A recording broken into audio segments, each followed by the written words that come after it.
സമരിയാക്കാരന്റെ ഉപമ.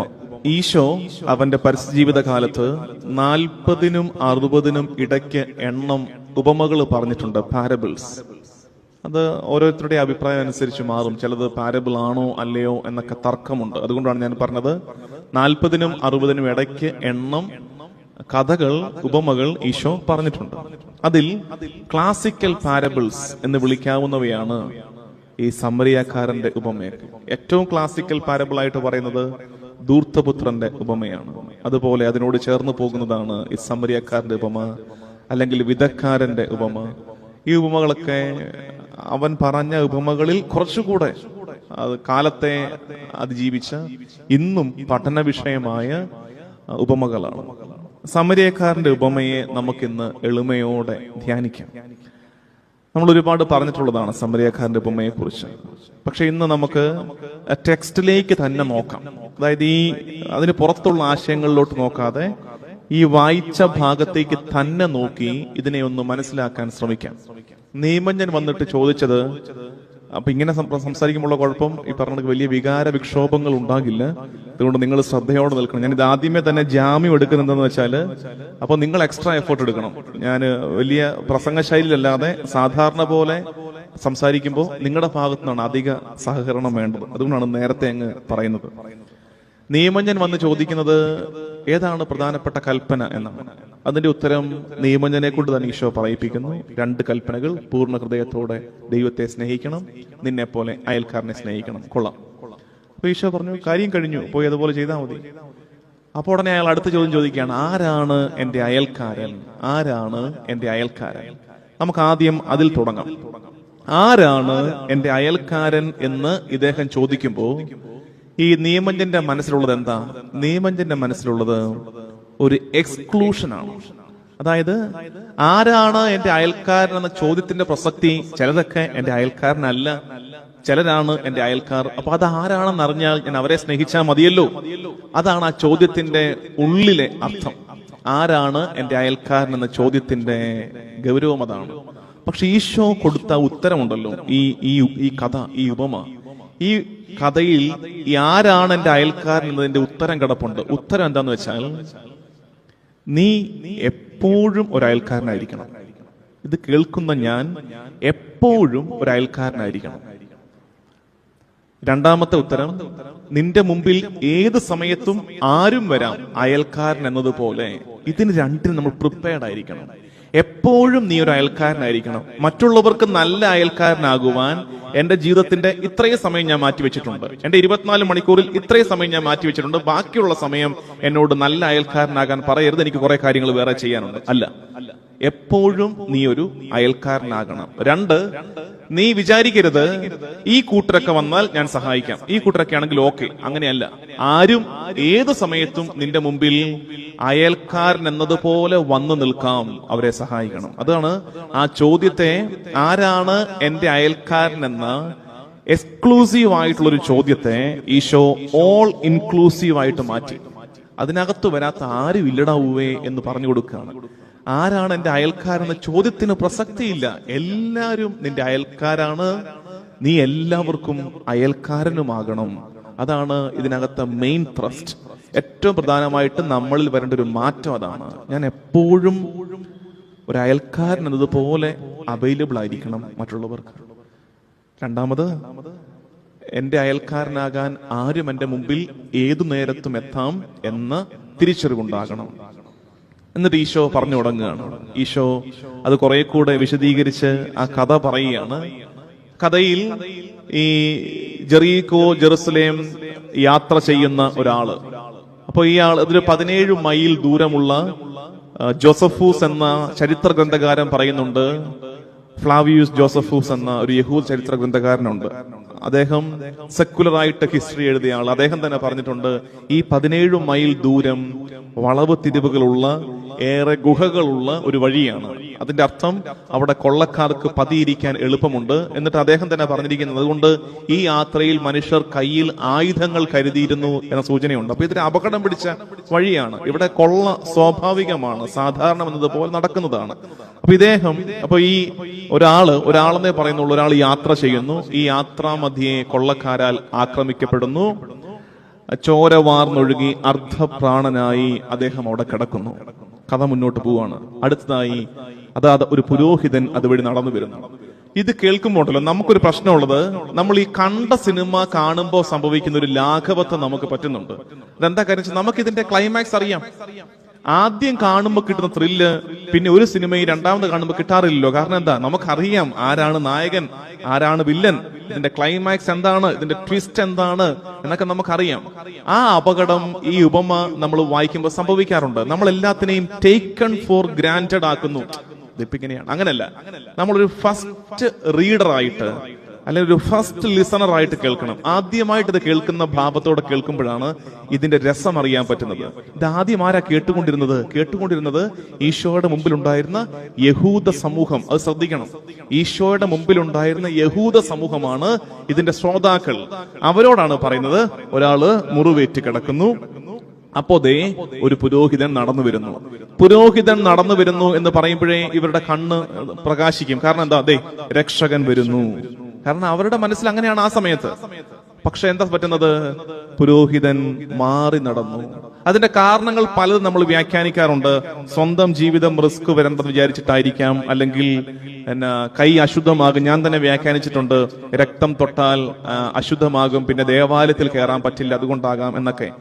എന്തായാലും ഇത് അറിയാതെ കടന്നു പോയതല്ല. അതാണ് പ്രത്യേകത. അറിയാതെ നമുക്ക് ടെക്സ്റ്റിൽ നിന്ന് അത്തരം അറിവുകളൊന്നും കിട്ടുന്നില്ല. ഉള്ളത് പറഞ്ഞാൽ പുരോഹിതൻ എന്തുകൊണ്ടാണ് മാറിപ്പോയത് എന്ന് ഉത്തരം കിട്ടുന്നില്ല. പക്ഷെ ടെക്സ്റ്റിൽ നിന്ന് കിട്ടുന്ന ഏക ഉത്തരം ഇതൊരു ഡെലിബറേറ്റ് മൂവ് ആയിരുന്നു. പുരോഹിതൻ മനഃപൂർവ്വമാണ് അയാളെ അവഗണിച്ച് കടന്നു പോയെന്നുള്ളതിന്റെ സൂചന കിടപ്പുണ്ട് സുവിശേഷത്തിൽ. അതെവിടെയാണ്? അതായത് ഇയാളെ കണ്ടിട്ട് മറുവശത്തുകൂടെ കടന്നുപോയി, ക്രോസ് ചെയ്തിട്ട് അപ്പുറത്തൂടെ കടന്നുപോയി. അതിന്റെ അർത്ഥം മനഃപൂർവ്വം കരുണ വേണ്ടെന്ന് വെക്കുന്നു. നമ്മൾ ചിലപ്പോൾ പറ്റും. നമ്മൾ ചിലപ്പോ ന്യായീകരിക്കും, അയ്യോ ഞാൻ ശ്രദ്ധിച്ചില്ല, ഞാനത് കണ്ടില്ല, എനിക്കത്. പക്ഷെ അങ്ങനല്ല. ചില സമയങ്ങളിൽ നമ്മൾ മനഃപൂർവ്വം കരുണ അവഗണിക്കുന്നുണ്ട്, മനഃപൂർവ്വം കരുണ വേണ്ടെന്ന് വെക്കുന്നുണ്ട്. അതാണ് ഇവിടെ. ഇതിനകത്ത് ശരിയാണ്, നമ്മൾ നേരത്തെ പറഞ്ഞതുപോലെ ഇതിനകത്ത് റിസ്ക് ഉണ്ട്, അപകടം എനിക്ക് പറ്റുമോ എന്നുള്ള ആശങ്കയുണ്ട്. എല്ലാ കരുണയുടെ ജസ്റ്റേഴ്സിലും നമ്മൾ ചെയ്യുന്ന എല്ലാ കാരുണ്യ പ്രവർത്തികളിലും റിസ്ക് ഫാക്ടർ ഉണ്ട്. റിസ്ക് ഇല്ലാതെ എന്തു നന്മയാണ് നമുക്ക് ഈ ഭൂമിയിൽ ചെയ്യാൻ പറ്റുന്നത്? അങ്ങനെ ചെയ്യുന്നതിന്റെ പേര് നന്മയെന്നാകില്ല താനും. അതാണ് ഈ പുരോഹിതൻ. രണ്ടാമത് ലേവായൻ വരുന്നു, ദേവാലയ ശുശ്രൂഷ. അപ്പോ ഈ കേൾവിക്കാരൻ നിരാശനായെന്ന് ഓർക്കണം. അതായത് അവൻ വിചാരിച്ചത് ഇപ്പൊ കഥ കഴിയാറായി, ഇനി ഇപ്പൊ എടുത്തോണ്ട് പൊക്കോളും എന്നാ വിചാരിച്ചത്. പക്ഷേ സംഭവിച്ചില്ല. അപ്പൊ കേൾവിക്കാരൻ പിന്നെ നോക്കിയിരിക്കുകയാണ്, അടുത്തത് ഇനി എന്താ സംഭവിക്കാൻ പോകുന്നത്. അപ്പോ ഈശോ പറയുന്നു, അടുത്തതായിട്ടൊരു ലേവായൻ. ഇതൊരു ഞാൻ ഇപ്പൊ പറയുന്ന രീതി ഉണ്ടല്ലോ, ഇതിന്റെ പേരാണ് റീഡർ റെസ്പോൺസ് മെത്തേഡ്. ശ്രോതാവിൽ റെസ്പോൺസ് ഉണ്ടാക്കുന്ന മെത്തേഡ്. അതാണ് ഈശോ ഉപയോഗിച്ചിരിക്കുന്നത്. നമുക്ക് അതേ രീതിയിൽ തന്നെ ഈ കഥയൊന്ന് മനസ്സിലാക്കിക്കൊണ്ട് പോകണം. അതിനുവേണ്ടിയുള്ള ശ്രമമാണ്. രണ്ടാമത് ലേവായൻ വരുന്നു. ലേവായൻ ആരാണ്? ദേവാലയത്തിൽ ശുശ്രൂഷ ചെയ്യുന്നവൻ. അപ്പൊ ഉടനെ നമ്മുടെ ശ്രോതാവ് വിചാരിച്ചു, ഇപ്പൊ തീരുമാനമായിക്കൊള്ളും, പുരോഹിതൻ എന്തോ അങ്ങ് പോയി സാരമില്ല, ഇനി പരിഹാരം ഉണ്ടാകും, ലേവായൻ വരുമ്പോ കാര്യങ്ങൾ ശരിയാകും. പക്ഷെ ലേവായനെ കുറിച്ചും പറയുന്നത്, ഇയാളെ കണ്ടു, മറുവശത്തുകൂടെ കടന്നുപോയി. പർപ്പസ്ഫുള്ളി കരുണ ഒഴിവാക്കുകയാണ്. ഇത് ഈ ശ്രോതാക്കളിൽ ക്യൂരിയോസിറ്റി കൂട്ടുകയാണ്. ഇനി എന്താ പരിഹാരം? അയാൾ ചോര വാഴ്ന്ന് കിടക്കുന്നു, ഇനി എന്താണ് പരിഹാരം? അടുത്ത കഥാപാത്രത്തെ ഈശോ ഇൻട്രൊഡ്യൂസ് ചെയ്യാണ്. അടുത്തതായി ഒരു സമരിയാക്കാരൻ വന്നു.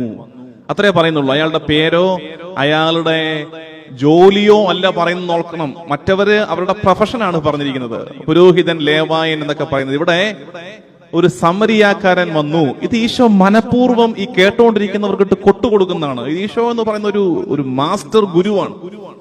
സമരിയാക്കാരൻ വന്നു. നിങ്ങൾക്കൊരു കാര്യം അറിയാവോ? സമരിയാക്കാരൻ വന്നു എന്ന് കേൾക്കുമ്പോ തന്നെ ഈ കേട്ടുകൊണ്ടിരിക്കുന്ന യഹൂദ ശ്രോതാക്കളുടെ പുരികം ചുളിയും. അപ്പൊ തന്നെ അവർക്ക് ഇഷ്ടക്കേടാകും. എന്നിട്ട് അവർ വിചാരിക്കും, അവനെ കൊണ്ടൊന്നും നടക്കാൻ പോകുന്നില്ല, അവൻ അങ്ങോട്ട് നോക്കത്തു പോലില്ല, അവൻ നേരെ നടന്നു പോകും. എന്താ കാര്യം? യഹൂദർക്ക് സ്വാഭാവികമായൊരു കുടിപ്പകയുണ്ട് സമരിയാക്കാരുമായിട്ട്. അത് ഞാൻ പറഞ്ഞു വന്നിട്ടുള്ളതാണ്. അത് മിസ്സായിട്ടുണ്ടെങ്കിൽ ഇപ്പൊ കേട്ട് മനസ്സിലാക്കുക. ആരാണ് ഈ സമരിയാക്കാരൻ? സമരിയാക്കാരെന്ന് പറഞ്ഞാൽ ഒരു വശത്ത് യഹൂദർ, ഇപ്പുറത്ത് വിജാതിയർ. ഇത്രയും നമുക്കറിയാം. ഇതിന്റെ രണ്ടിന്റെയും ഇടയ്ക്ക് നിൽക്കുന്ന ഒരു സങ്കര ഇനം, ഹാഫ് ബ്രീഡ് എന്നാണ് അവരെ വിളിക്കുന്നത്. Half breed. പകുതി യഹൂദൻ, പകുതി വിജാതിയൻ. അവനൊരു പ്യൂർ യഹൂദനല്ല, വിജാതിനോട് കലർന്ന്, എന്നാൽ അതുകൊണ്ടാണ് സമരിയക്കാരി സ്ത്രീ പറയുന്നത്, ഞങ്ങളുടെ പിതാവായ യാക്കോബ് ഞങ്ങൾക്ക് വേണ്ടി പണിതു തന്ന ഈ കിണർ ആ യാക്കോബിനേക്കാൾ വലുതാണോ നീ എന്നൊക്കെ ചോദിക്കുന്നത്. ഒരു റൂട്ട് കിടപ്പുണ്ട് യഹൂദരും ഈ സമരിയക്കാരും തമ്മിൽ. അങ്ങനെ പകുതി യഹൂദനായ മനുഷ്യനാണ് ഈ വന്നിരിക്കുന്നത്. അപ്പൊ തന്നെ ഇവർക്ക് അരിശമായി, ഇവരോട് ഇഷ്ടക്കേട് ഫീൽ ചെയ്യുന്നു ഈ കഥാപാത്രത്തോട്. നമുക്കും സിനിമയിൽ അങ്ങനെ ചില കഥാപാത്രങ്ങളുടെ മുഖം കാണുമ്പോൾ തന്നെ നമുക്ക് ഇഷ്ടക്കേട് വരും. പിന്നെ നമ്മൾ അവനിൽ നിന്ന് നന്മയൊന്നും പ്രതീക്ഷിക്കത്തില്ല. അങ്ങനെ ചില അതുപോലത്തെ ഒരു കഥാപാത്ര പ്രസന്റേഷനാണ് നടന്നിരിക്കുന്നത് സമരിയക്കാരൻ.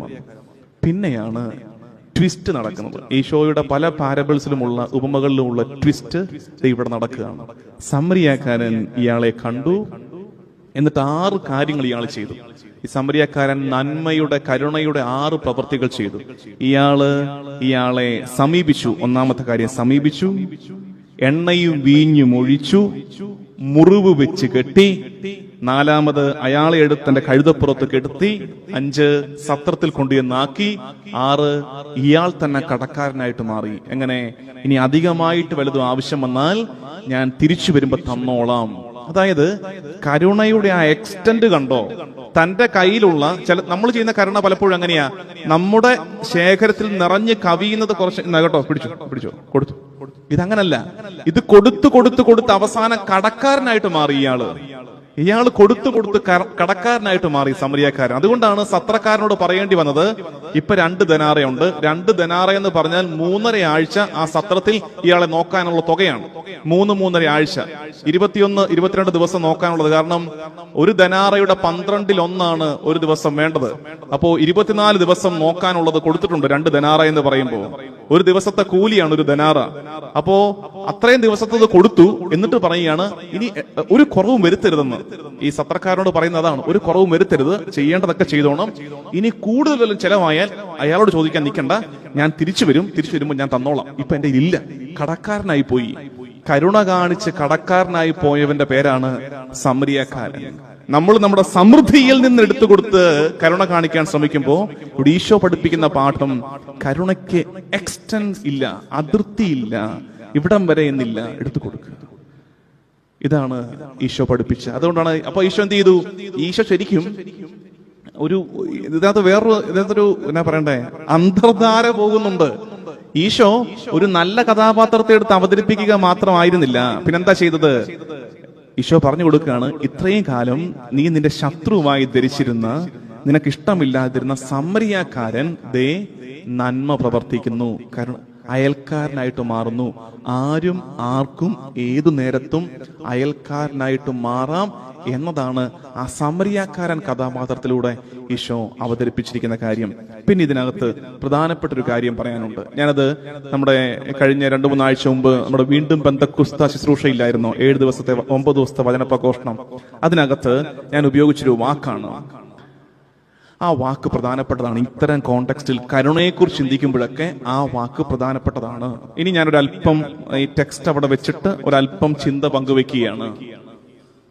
പ്രസന്നതയോടെ കരുണ കാണിക്കണം. പ്രസന്നതയോടെ കരുണ കാണിക്കണം. ഈ സമരിയക്കാരന്റെ കരുണ പ്രവൃത്തിയിൽ വളരെ ഹൈലൈറ്റഡ് ആയിട്ട് നിന്നത് ഇയാളുടെ ഭാഗത്തുനിന്ന് ഒരു സിമ്പതിയോ ആവശ്യമില്ലാത്തൊരു വർത്തമാനമോ ഒന്നും ഉണ്ടായിട്ടില്ല. പ്രസന്നതയോടെ കരുണ കാണിക്കണം. നമ്മുടെ കാലത്ത് നമ്മൾ അറിയാണ്ട് പറ്റിപ്പോകുന്നൊരു പിഴവാണ്, നമ്മൾ കരുണ കാണിക്കുമ്പോൾ പ്രസന്നത ഉണ്ടാകുന്നില്ലെന്നേ. അത് ഞാൻ ഉദാഹരണം പറഞ്ഞറിയാമോ? ഇപ്പൊ ഉദാഹരണത്തിന് ഒരാൾ സങ്കടപ്പെട്ടിരിക്കുന്നു, ഒരു അപകടം പറ്റി, അല്ലെങ്കിൽ ഒരു തട്ടുകേട് പറ്റി, ഒരു ദുരന്തം പറ്റി, ഒരാൾ സങ്കടപ്പെട്ടിരിക്കുന്നു. നമ്മൾ കരുണ കാണിക്കാൻ ചെല്ലുകയാണ്. നമ്മൾ എങ്ങനെയാ കരുണ കാണിക്കാൻ ചെല്ലുന്നത്? നമ്മൾ ചെന്നിട്ട് കഷ്ടമായി പോയി, എന്നാലും എന്താ അങ്ങനെ വന്ന,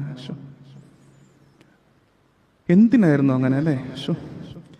നമ്മൾ എന്താ വിചാരിക്കുന്നത്? നമ്മൾ വിചാരിക്കും നമ്മൾ കരുണ കാണിക്കുകയാണെന്ന്. ശരിക്കും നമ്മൾ കരുണ കാണിക്കുകയല്ല, നമ്മൾ ദ്രോഹിക്കുകയാണ് അവരെ.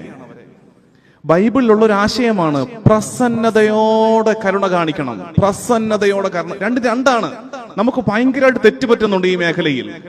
നമ്മള് കരുണയാണെന്ന് വിചാരിക്കുന്ന ചില ചേടത്തിമാരുടെയൊക്കെ നിപ്പ് കാണുമ്പോ തന്നെ, ചില സങ്കട നേരത്ത് മറ്റൊരാൾ സങ്കടപ്പെട്ടിരിക്കുമ്പോ ആശ്വസിപ്പിക്കാൻ ചെല്ലുകയാണെന്നുള്ള ഭാവത്തോടെ ചെന്നിട്ട് താടിക്ക് കൈയും കൊടുത്തിട്ട് എന്നാലും എന്തൊരു കഷ്ടമായി പോയി, കരുണ കാണിക്കുകയാണെന്നാ വിചാരിക്കുന്നത്. കരുണയല്ലത്, ദ്രോഹമാണത്.